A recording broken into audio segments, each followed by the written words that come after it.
ये बहुत अच्छा रिज़ल्ट है मेरे तिपरामाथा के लोग। जो पार्टी आज से 1 महीने पहले ग्राउंड में ही नहीं था कॉन्टेस्ट करने के लिए, उन्होंने इस इलेक्शन में नंबर 1 पोज़ीशन के लिए चैलेंज किया, तृणमूल और सीपीएम को पीछे छोड़ा और आज हम सेकंड पोज़ीशन में आए हैं। ये इतिहास में पहला बार होगा कि एक आंचलिक पार्टी 20 सीट के बाहर भी कॉन्टेस्ट करता है और रूलिंग पार्टी को बाई इलेक्शन में सेकंड पोज़ीशन का आकर हमने उनको टक्कर दिया। आपका कर्तव्य है मेरा वाईटीएफ, टीडब्ल्यूएफ और तिपरामोथा का कि आप अपना दिल छोटा मत करो। आज 1 महीने में हम लोग सेकंड पोजीशन में आए हैं।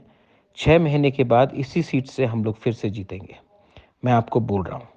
और जिन लोगों ने हमें वोट किया, एससी हो, बंगालीज़ हो, मुसलमान हो, हिंदुस्तानी हो, आज हमारा तिपरामोथा का, वाईटीएफ का और बुरी बदल का कर्तव्य बनता है कि उनको प्रोटेक्शन दें। आज अगर हमने इनको प्रोटेक्शन दिया, तो 6 महीने बाद जब इलेक्शन फिर से होगा, ये लोग और ज़्यादा तरीके से हमें वोट करेंगे। जो तिपरामोथा पार्टी, आंचलिक पार्टी 20 सीट से बाहर कोई हमको समझता था कि हम लोग कुछ नहीं कर सकते हैं। इतिहास में पहला बार एक आंचलिक पार्टी, एक बुकुंग बारा पार्टी ने 20 सीट के बाहर फाइट किया, वो भी एससी सीट में, और हमने सेकंड पोजीशन लिया है।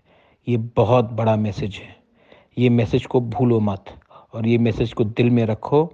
6 महीने बाद ये जो सुरमा का इलेक्शन होगा उसमें हम जीतेंगे। ये मैं आपको प्रॉमिस करता हूँ। और जो विलेज काउंसिल इलेक्शन था, आज हमें ऑलमोस्ट 12,000 वोट मिला है। अगर हम कॉन्टेस्ट नहीं करते तो ये 12,000 वोट हमें विलेज काउंसिल इलेक्शन में नहीं मिलता। आज ये फाइट करके हमने अपना विलेज काउंसिल का इलेक्शन भी जीतने का एक ऐलान कर दिया है। बेलाइनो हमबाई और आगे बढ़ो। तिपरा दफा आइक लोग